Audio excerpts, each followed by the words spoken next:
They gave you tangent. They want you to find cotangent. What do you need to do? Just flip it, right?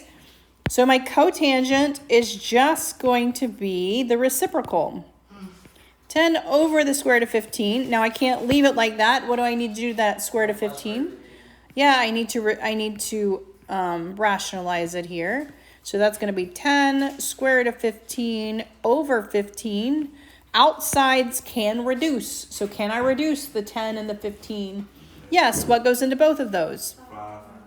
So I'm going to divide both of those by 5. And I will get 2 square root of 15 over 3. That is my answer.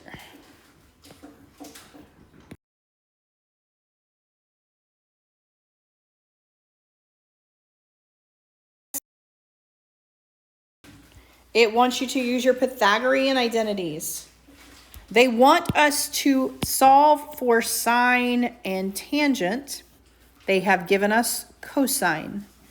Some information that you also need to pay attention to is that your cosine is negative and your sine is positive. Okay? All right. Your cosine is negative and your sine is positive. So that tells me that my sine here, well, they told me that is going to be positive. My tangent is sine over cosine is going to be positive over negative, right? Sine over cosine. So my tangent is going to be negative here, while my sine is going to be positive. All right, so that information was just telling me, am I going to end up with positives and negatives? And now I'm going to use my Pythagorean identities to solve. I have a cosine. I need a sine. Which Pythagorean identity deals with sine and cosine? What's it look like? Sine squared plus cosine squared equals 1. And so I'm just going to fill in what I have. I do not know my sine squared. I do know my cosine. And now it's just a matter of solving. Square your fraction, that's squaring the numerator and the denominator. Subtract it over. Remember, it's just a common denominator of 16. So my sine squared, that's going to have a denominator of 16. And my numerator is, this is just 16 over 16 minus 9 over 16. So what am I going to get there? 7 over 16. I have found sine squared. What am I trying to find? Sine. What do I need to do to that? Yeah, in order to solve for sine, I have to take the square root here. 7 does not have a square root, so it's just the square root of 7. But 16 does. What is the square root of 16 for? And I have already determined that my sine is going to be positive. So this is my sine. I have solved for it. All right, so this part is done. The other part that they want me to solve for is tangent. Well, I don't need to use Pythagorean identity again. All I need to do is say quotient identity. Tangent is sine over cosine. And I now have both of those. So my tangent here is going to be my sine over my cosine. What's my process here for fractions? Keep, change, flip. Keep this as the square root of 7 over 4. Change that to multiplication. Flip the bottom one, make it 4 over 3. My 4's will cancel. I have a positive and a negative, so that's going to be negative square root of 7 over 3. That is my tangent. And that is my second answer here. So basically we want to solve for whatever they're asking us to solve for. They have given us the information that tangent of negative y equals 0.9. They want us to find the cotangent of y minus pi over 2. All right. So we're going to simplify each of these. The first thing I'm going to do is I'm going to simplify this tangent. All right, tangent of a negative angle. The tangent of a negative angle, what does that do? Look on your even and odd. The tangent of a negative theta negates the tangent. To get that negative out, so to get this negative out, I have to negate this guy. So then the tangent here of my negative angle equals 0.9. So my tangent of just the angle is going to equal negative 0.9. So far, so good. All right, let's look at the other guy.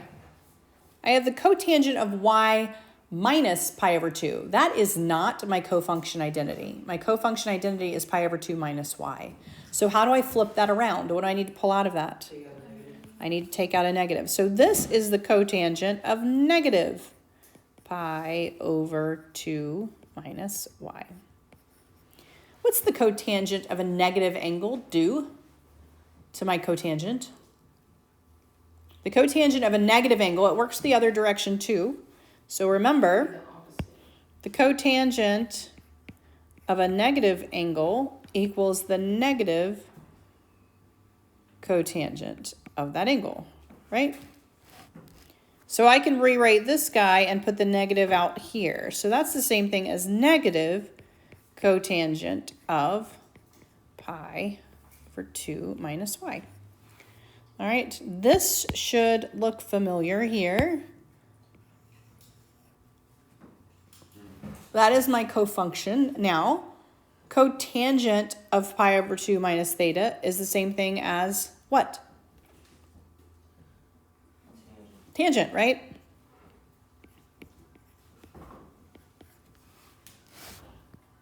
All right. I already know the tangent of y, don't I? Didn't I already simplify that over here? The tangent of y is negative 0.9. So I can plug in the tangent of y here, can't I? I have a negative in front. The tangent of y is negative 0.9. What happens when I have a negative times a negative? It's positive. So my answer is 0.9. When it is simplifying, they are not telling you where you're going, all right? They're just trying to get you to simplify it. Typically, for simplifying, your answer will not have a fraction because any of your fractional trig functions, you can go back to the reciprocal identity and flip it. So if you end up with 1 over cosecant, you probably should use your reciprocal identity to flip that guy and make him sine, right? And so your simplifying will typically never end in a fraction because you can keep simplifying it until you get like a trig function that's not in fraction form. So for this one, I'm going to look at the numerator here. Is there anything that I can do with the numerator? It's already in sine and cosine, so I can't simplify it that way anymore. Is there anything I can do with that numerator? I can factor. You should notice that you have a sign in common to both of these groups. And so I can actually take that sign out. What's left in this group when I take a sign out? Cosine squared. What's left in this group? I took one of my signs out.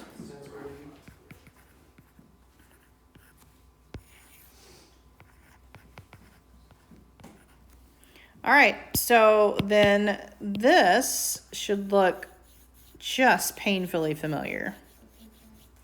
Yeah, what is cosine squared plus sine squared? And because it's addition, it doesn't matter what order it's in, right? If it had been subtraction, we would have had to make sure. But this is just addition. So sine squared plus cosine squared or cosine squared plus sine squared is just 1. So I have 1 times sine. Well, that is just sine.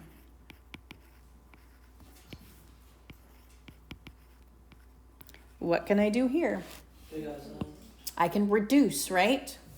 I can take out a sign on top. That gives me just a 1 up there. And I can take out one of my signs on bottom. So I end up with 1 over sine of u. Do you think I am finished? I am not. Why? Because I can simplify that one more time. What is 1 over sine?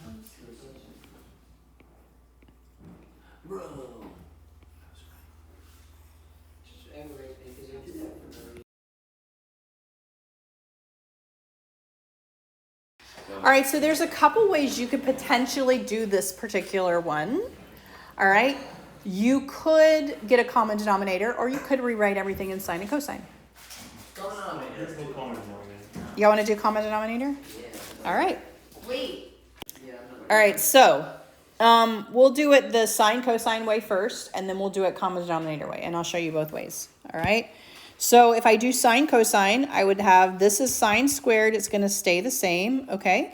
What is tangent squared going to be? Sine squared over cosine squared. All right, and then up here, we're also going to have sine squared over cosine squared. And that is over, what is secant? 1 over Cosine squared. Cosine squared. All right, and then I'm going to do my keep, change, flip, right? So I'm going to keep the sine squared. I'm going to change it to multiplication, and I'm going to flip it to cosine squared over sine squared. And then over here, I'm going to keep my sine squared over cosine squared. And I'm going to flip this to cosine squared. Oh, I forgot a little. There we go. Over 1. And then, yes, I can cancel. These will cancel. And these will cancel. And what is cosine squared plus sine squared? 1. And that is my answer.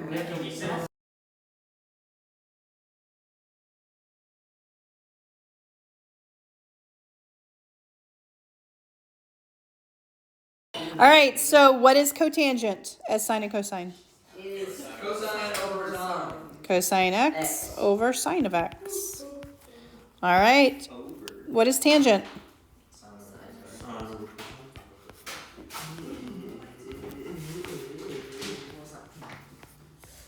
Before I can keep, change, flip, I need to simplify that denominator into one fraction. You can't keep, change, flip a sum of fractions. All right, so what do I need in that denominator to combine those fractions?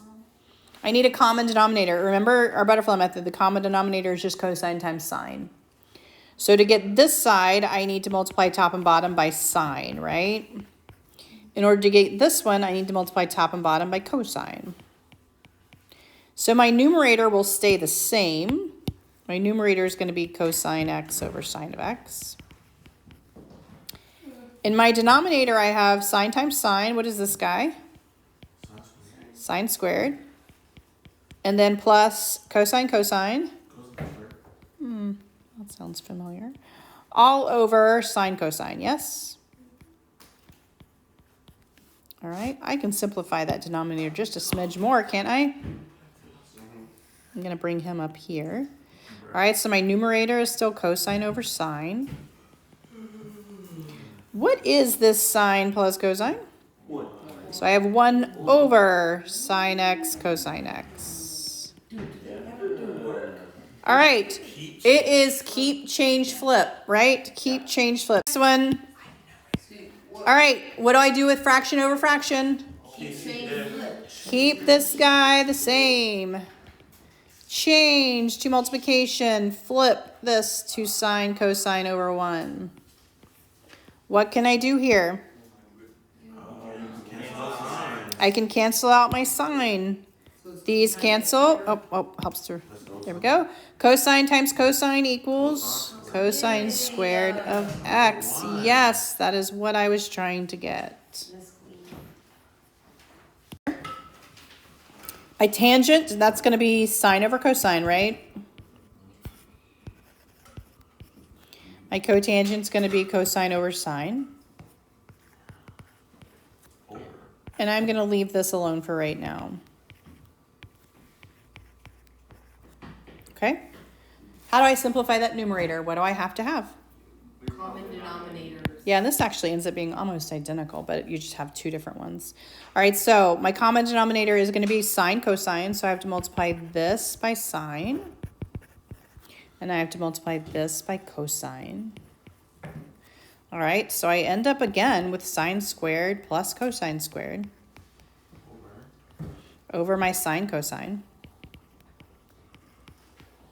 And that whole thing is over sine cosine. Right?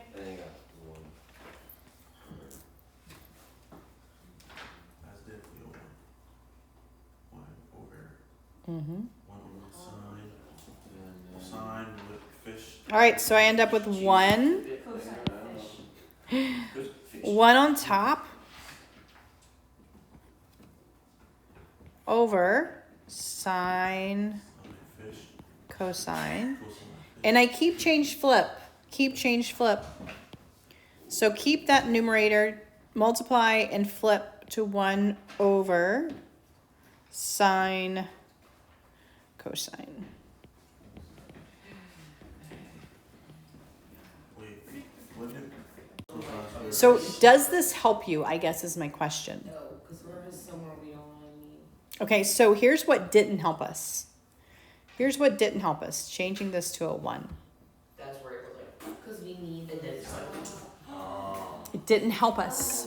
Does everybody see that? So at this point, you can see that didn't help you. All right? So listen, so instead of changing this to a 1, we're going to leave it. So I'm going to flip this back. And I'm going to make that sine squared. Because this one tells us what we're trying to get to, right? Everybody see that? So I'm going to leave that alone. I'm still going to keep change flip. So I'm going to end up with a numerator of sine squared of theta plus cosine squared of theta over my denominator, which is sine squared times cosine squared. Now, I am trying to have two things added together. Remember with fractions, you can combine your numerators or you can split them into two fractions. And that's what we're actually going to do here.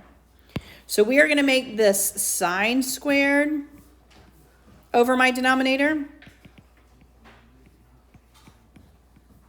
plus the cosine squared over my denominator. You can do that with fractions. Had we been moving towards secant, cosecant multiplied, then that would actually have helped us. If it had been secant squared, cosecant squared multiplied up there, that would have helped us. But because they were added, we needed that addition still to be there. All right, I would love to tell you that they all go exactly the same, but you can see they don't. What I can tell you is the methods that we've talked about will be used. And so you're going to have to use your reciprocal. So for the first page, it's pretty straightforward. You're solving with numbers using your reciprocal, your quotient, your Pythagorean. You're using all of those identities with just numbers. For your proofs, right, you're going to have to use your Pythagorean, your reciprocal, your quotient identities to either simplify or prove that it goes one way or the other. All right? Hey, Miss Waters works? Good deal. I'll have about 10 minutes. Hey, Miss Waters works. This is easy. Thursday. We've taken a test this quarter, haven't we? Yes. You'll have one more. When do you get those amendments? When they're graded. No, so you can do it a week before the grade. Can you tell the golf tournament's going on? I forgot that that's. My grading is like way behind. Normally I'm like 1 to 2 days. I know, normally I didn't even finish the day. And we already know it's don't throw out Last that week. Bro, Week usually before if you last. Walker and Connor at the end of the day, you're good. Right. I felt bad. Yeah. We'd always be like, alright. You gotta look. Go ask. You gotta look. She was like this side. Yeah, the sign says no, we're not graded. No, go. And then they're gonna go to the bottom of the stack if you ask me enough times. I'm like, I have 3 other classes ahead of you now. Yeah. You should keep asking. I have priorities, thank you. Now you just went to the bottom. You're welcome. I don't see a class out there. I gotta be honest.